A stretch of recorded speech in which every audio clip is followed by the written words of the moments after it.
আকাশবাণী কলকাতা স্থানীয় সংবাদ পড়ছি প্রবাল বন্দ্যোপাধ্যায়।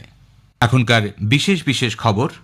আরজিকরের ঘটনায় শতপ্রণোদিত মামলায় সুপ্রিম কোর্ট রাজ্যের হাসপাতালগুলিতে নিরাপত্তা সংক্রান্ত কাজের অগ্রগতি নিয়ে ক্ষোভ প্রকাশ করেছে। তদন্তের আওতায় থাকা ব্যক্তিদের নামের তালিকা জমা দেওয়ার জন্য সিবিআইকে নির্দেশ প্রধান বিচারপতির। আরজিকর কাণ্ডের প্রতিবাদে আজ কলেজ স্কোয়ার থেকে রবীন্দ্র সদন পর্যন্ত কয়েকটি সংগঠনের ডাকা মিছিলের অনুমতি দিয়েছে কলকাতা হাইকোর্ট। রাজ্যে সরকারি বেসরকারি যৌথ উদ্যোগে এই প্রথম বিদ্যুৎ কেন্দ্র তৈরি হতে চলেছে। পুজোর পরে সবুজ সাথী প্রকল্পের 10ম দফায় 12 লক্ষেরও বেশি সাইকেল বিতরণের সিদ্ধান্ত রাজ্য সরকারের। দর্শনার্থীদের সুবিধার্থে মেট্রো রেল আসন্ন দুর্গাপুজোর দিনগুলিতে ব্লু ও গ্রিন করিডরে অতিরিক্ত ট্রেন চালানোর সিদ্ধান্ত নিয়েছে। আসছে বিস্তারিত খবরে। আরজিকরের ঘটনায় সুপ্রিম কোর্টে শতপ্রণোদিত মামলার শুনানিতে কেন্দ্রীয় তদন্ত ব্যুরো সিবিআই গতকাল তৃতীয় স্ট্যাটাস রিপোর্ট জমা দেয়। প্রধান বিচারপতি ডিওয়াই চন্দ্রচূড় এবং দুই বিচারপতি জে বি পারদিওয়ালা ও মনোজ মিশ্রের বেঞ্চ এ পর্যন্ত তদন্তের অগ্রগতি নিয়ে দাখিল করা ওই রিপোর্ট খতিয়ে দেখেন। পরে প্রধান বিচারপতি জানান, সিবিআই এর তদন্তে বেশ কিছু গুরুত্বপূর্ণ তথ্য উঠে এসেছে। ধর্ষণ, খুন, হাসপাতালে আর্থিক দুর্নীতি সবকিছু নিয়েই সিবিআই তদন্ত চালাচ্ছে। তাদের যথাযথ সময় দিতে হবে। শুনানির শুরুতেই গতকালের নির্যাতিতার পরিবারের আইনজীবী বৃন্দা গ্রোভার জানান, সমাজ মাধ্যমে এখনও তরুণী চিকিৎসকের ছবি ঘোরাফেরা করছে। এ ব্যাপারে নজরদারির জন্য তথ্য প্রযুক্তি মন্ত্রককে নোডাল অফিসার নিয়োগের আবেদন জানান তিনি। আরজিকর কাণ্ড নিয়ে নির্মিত স্বল্প দৈর্ঘ্যের যে ছবি বিতর্কের সৃষ্টি করেছে তা বন্ধ করার জন্য নির্দেশ দিতেও বলেন শ্রীমতী গ্রোভার। জুনিয়র ডাক্তারদের আইনজীবী ইন্দিরা জয়সিং বলেন, সিবিআইয়ের পিটিশনে এমন 7 জন আছেন যারা এখনও স্বপদে বহাল রয়েছেন। বৃন্দা গ্রোভার জানান, এরা টেন্ডার পরীক্ষা সংক্রান্ত ব্যবস্থার সঙ্গে যুক্ত। কারা কারা এই তদন্তের আওতায় রয়েছে সেই নামের তালিকা জমা দেওয়ার জন্য সিবিআইকে নির্দেশ দেন প্রধান বিচারপতি। রাজ্যের আইনজীবী তখন জানান, 5 জনকে ইতিমধ্যে সাসপেন্ড করা হয়েছে। তারা কারা সেই নামের তালিকাও জানতে চায় শীর্ষ আদালত। সিসিটিভি সহ হাসপাতালের নিরাপত্তার কাজ 50% এগোয়নি বলে সুপ্রিম কোর্ট ক্ষোভ প্রকাশ করে। পরিকাঠামোগত সমস্যার জন্য দেরি হচ্ছে বলে রাজ্যের পক্ষ থেকে জানানো হয়। 10ই অক্টোবরের মধ্যে এই কাজ শেষ হয়ে যাবে বলে আইনজীবী আশ্বস্ত করেন। 15ই অক্টোবরের মধ্যে 28টি হাসপাতালে শৌচাগার নির্মাণ ও সংস্কারের কাজও সম্পূর্ণ হবে বলে রাজ্যের আইনজীবী জানিয়েছেন। প্রধান বিচারপতি 31শে অক্টোবরের মধ্যে সমস্ত কাজ শেষ করার জন্য রাজ্যকে সময়সীমা বেঁধে দিয়েছেন। সাগর দত্ত মেডিকেল কলেজ হাসপাতালে চিকিৎসক নিগ্রহের প্রসঙ্গে রাজ্যের আইনজীবী বলেন, ডাক্তার সময় মতো না দেখায় রোগীর মৃত্যু হয়। প্রধান বিচারপতি বলেন, সুরক্ষার বিষয়ে রাজ্যের পদক্ষেপ করা উচিত। শুনানির সময় রাজ্যের তরফে জুনিয়র চিকিৎসকরা শুধুমাত্র জরুরি পরিষেবা দিচ্ছেন এ কথা জানানো হলে প্রধান বিচারপতি হাসপাতালের বহির্বিভাগ ও অন্য সমস্ত জরুরি প্রয়োজনীয় পরিষেবার কাজ কেন জুনিয়র চিকিৎসকরা করছেন না তা জানতে চান। জুনিয়র চিকিৎসকদের পক্ষে আইনজীবী ইন্দিরা জয়সিং তা খণ্ডন করে বলেন, এই তথ্য ঠিক নয়। প্রয়োজনীয় পরিষেবা দেওয়া হচ্ছে। হাসপাতালে বেড না দেওয়ার জন্য রোগীর মৃত্যুর অভিযোগও খারিজ করে দেন চিকিৎসকের তরফে আইনজীবী করুণানন্দী। পুজোর ছুটির পর মামলার পরবর্তী শুনানিতে আদালত টাস্কফোর্সের কাছ থেকে রিপোর্ট নেবে বলে সলিসিটর জেনারেলকে জানান প্রধান বিচারপতি। কিন্তু সেই টাস্কফোর্সে পশ্চিমবঙ্গের কারোর নাম নেই বলেও বিষয়টি আদালতের নজরে এলে কমপক্ষে একজন প্রতিনিধি রাখার অনুরোধ করেন তিনি। ইন্দিরার বক্তব্যের সঙ্গে সহমত হন প্রধান বিচারপতি। এদিকে শীর্ষ আদালতের শুনানির পর নির্যাতিতার বাবা জানিয়েছেন, সুপ্রিম কোর্ট এবং সিবিআই এর ওপরে তাদের সম্পূর্ণ আস্থা আছে। দেশের সর্বোচ্চ আদালতের থেকে ন্যায় বিচার পাবেন বলে তাদের আশা। সুপ্রিম কোর্ট স্ট্যাটাস দেখেছে এবং আমার মেয়ের যে সোশ্যাল মিডিয়াতে ছবি এখনো ঘোরাঘুরি করছে, সেসব যে বিভিন্ন মন্তব্য করেছে এবং ব্যবস্থা নিতে বলেছে রাজ্য সরকারকে। আর কিছু নিরাপত্তার ব্যবস্থা করা উচিত। তাদের ন্যায়সঙ্গত কারণে তাদের নিরাপত্তার জন্যই আজকে আমার মেয়েটার এই পরিস্থিতি হয়েছে। ভবিষ্যতে এরকম একটা ঘটনা যাতে না ঘটে। হাসপাতালের নিরাপত্তা নিয়ে রাজ্য সরকারের গৃহীত পদক্ষেপে জুনিয়র ডাক্তাররা আদৌ সন্তুষ্ট নয় বলে যে অভিযোগ রয়েছে সেই প্রসঙ্গে মুখ্য সচিব মনোজ পন্ত বলেন, এই ধরনের কাজে কিছুটা সময় লাগে, তবে সব জায়গাতেই কাজ চলছে। কোথাও 30%, আবার কোথাও 70% কাজ ইতোমধ্যেই শেষ হয়েছে।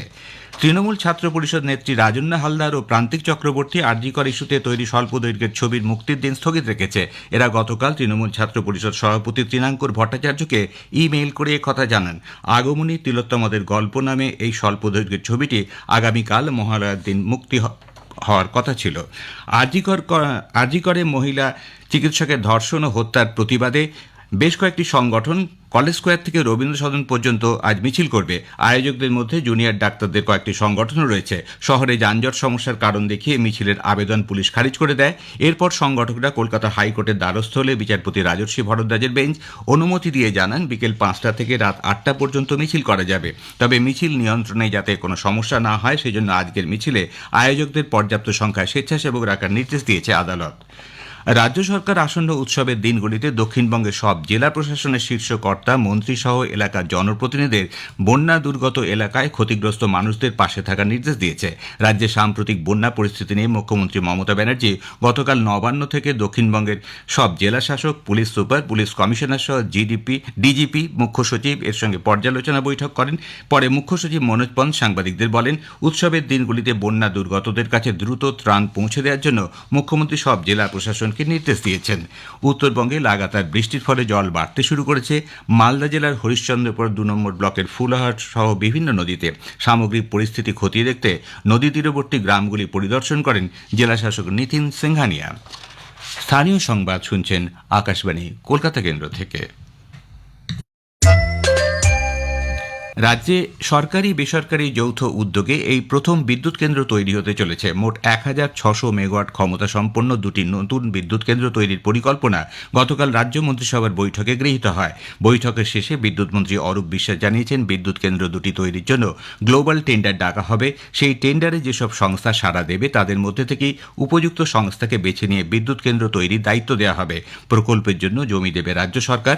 এছাড়া সাগরদিঘিতে পূর্ব ভারতের প্রথম সুপার ক্রিটিক্যাল বিদ্যুৎ কেন্দ্র তৈরির কাজ শেষের পথে বলে বিদ্যুৎ মন্ত্রী জানিয়েছেন।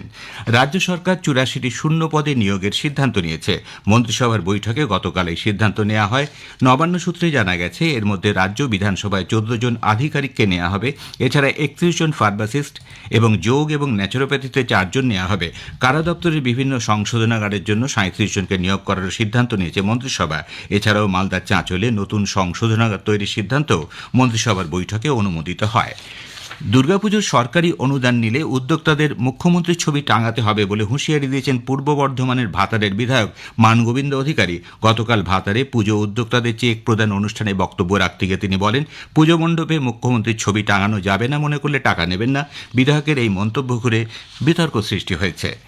পুজোর অনুদান যারা গ্রহণ করছেন তাদের পুজো মণ্ডপে মুখ্যমন্ত্রীর ছবি রাখা বাধ্যতামূলক বলে শাসক দলের বিধায়ক যে ঘোষণা করেছেন, বিজেপির রাজ্য মুখপাত্র সাংসদ শ্রমিক ভট্টাচার্য তার সমালোচনা করেছেন। গতকাল কলকাতায় এক সাংবাদিক বৈঠকে তিনি বলেন, বাঙালির চোখে দুর্গাপুজোর এক বিশেষ মাহাত্ম্য আছে। মুখ্যমন্ত্রী পুজোর অনুদান না দিলেও দুর্গাপুজো হবে। দুর্গাপুজোয় পুরকর, বিদ্যুৎ বিল বা দমকলের লাইসেন্স প্রায় 1 লক্ষ টাকা ছাড় পাওয়া যায়। তবে কোন পুজো উদ্যোক্তা মুখ্যমন্ত্রী অনুদান অস্বীকার করলে তারা সেই ছাড় থেকে বঞ্চিত থাকবে বলে বিধাননগর কমিশনারেটের পক্ষ থেকে জানানো হয়েছে। এর অর্থ প্রশাসনকে শাসক দল নিজেদের রাজনৈতিক উদ্দেশ্যে ব্যবহার করছে বলে তিনি অভিযোগ করেন। রাজ্য সরকার পুজোর পরেই সবুজ সাথী প্রকল্পের 10ম দফায় 12 লক্ষেরও বেশি সাইকেল বিলির সিদ্ধান্ত নিয়েছে। সাইকেল বিলির ক্ষেত্রে সম্পূর্ণ স্বচ্ছতা বজায় রাখতে এবার বিশেষ সতর্কতা বজায় রাখা হচ্ছে বলে রাজ্যের অনগ্রসর শ্রেণী কল্যাণ দপ্তর সূত্রে খবর। জানা গেছে, বাংলার শিক্ষা পোর্টাল থেকে নবম শ্রেণীতে নথিভুক্ত পড়ুয়াদের নাম যাচাই করে তালিকা তৈরির কাজও শুরু হয়েছিল। কিন্তু স্কুলে সেই তালিকা যাচাইয়ের সময় বেশ কিছু গরমিল ধরা পড়ে। অনেক ক্ষেত্রেই দেখা গেছে বাংলার শিক্ষা পোর্টালে নাম থাকলেও স্কুলে নেই পড়ুয়ার, এরকম লক্ষাধিক নামের তালিকা বাদ দেওয়া হয়েছে। এভাবে বহু নাম বাদ যাওয়ায় পাশাপাশি অনেক স্কুলের নবম শ্রেণীতে নতুন করে প্রায় 1.5 লক্ষ পড়ুয়ার নাম অন্তর্ভুক্ত করা হয়েছে। সব মিলিয়ে 12,07,783 জন সাইকেল প্রাপকদের চূড়ান্ত তালিকা তৈরি করা হয়েছে। পুজোর ছুটির পরেই তাদের নতুন সাইকেল দেওয়া হবে। দর্শনার্থীদের সুবিধায় অতিরিক্ত যাত্রী ভিড় সামাল দিতে মেট্রো রেল পুজোর দিনগুলিতে তাদের ব্লু ও গ্রিন করিডোরে গভীর রাত পর্যন্ত অতিরিক্ত ট্রেন চালানোর সিদ্ধান্ত নিয়েছে। কবি সুভাষ দক্ষিণেশ্বর করিডোরে চতুর্থী থেকে ষষ্ঠী পর্যন্ত প্রতিদিন আপ ও ডাউনে মোট 288টি, সপ্তমী থেকে নবমী পর্যন্ত 248টি, দশমীতে 174টি এবং একাদশীতে 130টি ট্রেন চালানো হবে বলে মেট্রোর তরফে এক বিবৃতিতে জানানো হয়েছে। মেট্রো রেলের মুখ্য জনসংযোগ আধিকারিক কৌশিক মিত্র বলেন, মহাসপ্তমী, মহাষ্টমী, নবমীর দিনের কথা 10-11 দুদিনই আমাদের প্রথম পরিষেবা চালু হচ্ছে দুপুর 12:55 দমদম থেকে দক্ষিণেশ্বর এবং কবি সুভাষ থেকে দক্ষিণেশ্বরের উদ্দেশ্যে। আর এদিন আমরা 1টার সময় আরেকটি ট্রেন চালাচ্ছি গীতাঞ্জলি থেকেও দমদমের উদ্দেশ্যে। আর মনে রাখবেন, শ্যামবাজার থেকেও চালাচ্ছি দুপুর 1টা থেকে, শ্যামবাজার থেকে কবি সুভাষ। আর 1টা থেকে আমরা আরেকটা ট্রেন চালাচ্ছি নোয়াপাড়া থেকে কবি সুভাষ। অন্যদিকে গ্রিন করিডোরে শিয়ালদা সেক্টর 5-এর মধ্যে চতুর্থী থেকে ষষ্ঠী পর্যন্ত দিনে 106টি, সপ্তমী থেকে নবমী পর্যন্ত দিনে 48টি ট্রেন চালানো হবে। শেষ করার আগে বিশেষ বিশেষ খবরের কিছু অংশ আবার পড়ছি। আরজি করের ঘটনায় শতপ্রণোদিত মামলায় সুপ্রিম কোর্ট রাজ্যের হাসপাতালগুলিতে নিরাপত্তা সংক্রান্ত কাজের অগ্রগতি নিয়ে ক্ষোভ প্রকাশ করেছে। তদন্তের আওতায় থাকা ব্যক্তিদের নামের তালিকা জমা দেওয়ার জন্য সিবিআইকে নির্দেশ প্রধান বিচারপতির। আরজিকর কাণ্ডের প্রতিবাদে আজ কলেজ স্কোয়ার থেকে রবীন্দ্র সদন পর্যন্ত কয়েকটি সংগঠনের ডাকা মিছিলের অনুমতি দিয়েছে কলকাতা হাইকোর্ট। রাজ্যে সরকারি বেসরকারি যৌথ উদ্যোগে এই প্রথম বিদ্যুৎ কেন্দ্র তৈরি হতে চলেছে। দর্শনার্থীদের সুবিধার্থে মেট্রো রেল আসন্ন দুর্গাপুজোর দিনগুলিতে ব্লু ও গ্রিন করিডোরে অতিরিক্ত ট্রেন চালানোর সিদ্ধান্ত নিয়েছে। স্থানীয় সংবাদ শেষ হলো।